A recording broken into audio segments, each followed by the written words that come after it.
Well, if you watched a lot of the coverage of this story today on television, you likely came away with the understanding that Julian Assange is some kind of Russian spy who's in trouble tonight because he stole classified documents from the U.S. government. That is not true. It's factually incorrect. Saying so is not a defense of Assange. We're not here to promote him or excuse any number of things he said over the years that we disagree with quite a lot. But just so it's clear, whatever his sins, Assange did not steal documents from the United States government. He did not hack the DNC servers.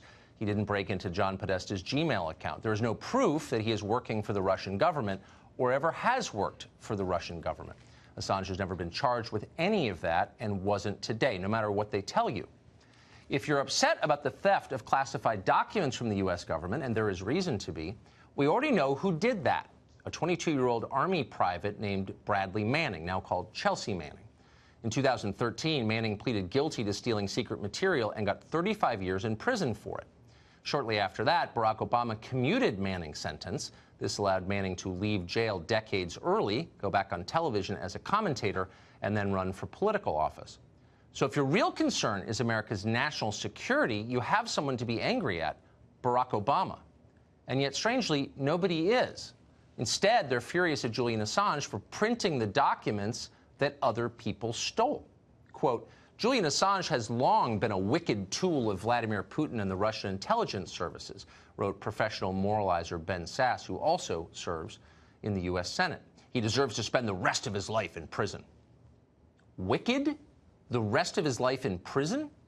Idi Amin ate people and never faced this kind of scorn.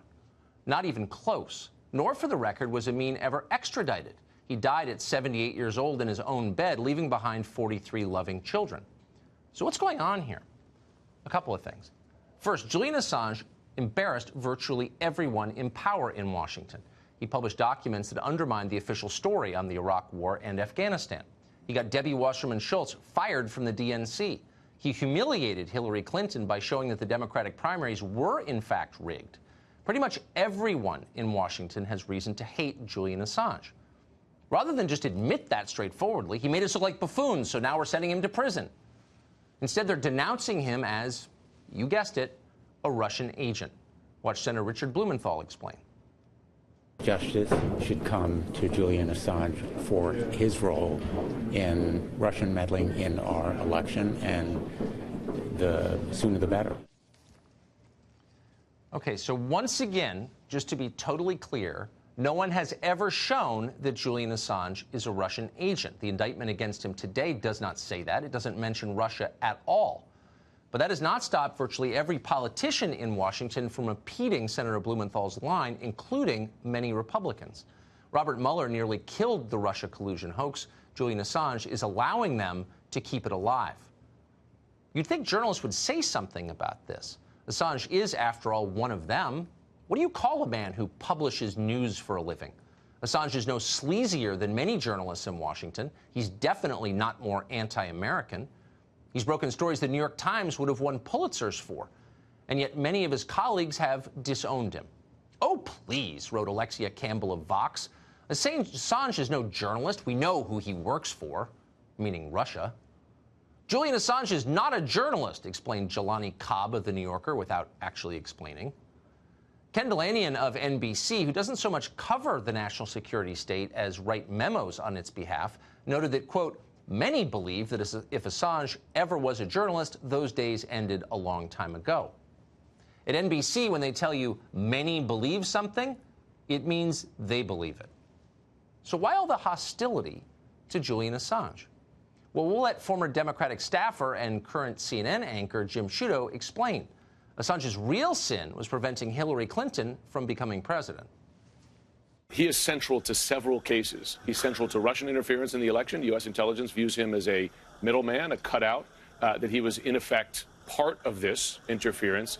He's central, too, to questions about what the Trump administration, or Trump campaign, I should say, knew prior to the release of those materials, right? What were the communications between Roger Stone, et cetera? It's possible that this is something President Trump himself is not particularly excited about.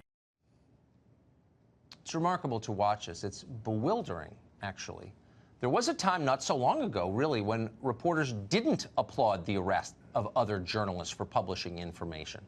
In 1971, the Washington Post and the New York Times published a trove of stolen classified documents about the Vietnam War.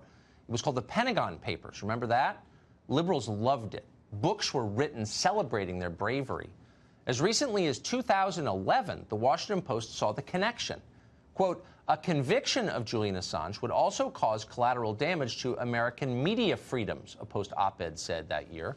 Quote, it is difficult to distinguish Assange or WikiLeaks from the Washington Post. And that's true.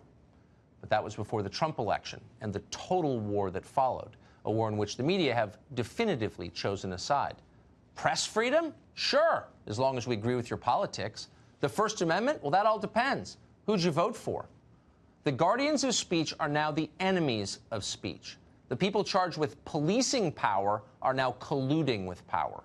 There's a reason you see John Brennan on NBC all the time. They're all in the same team now. We're not saying any of this to defend Julian Assange. We just want to be absolutely clear about who hurts this country more, and it's not him.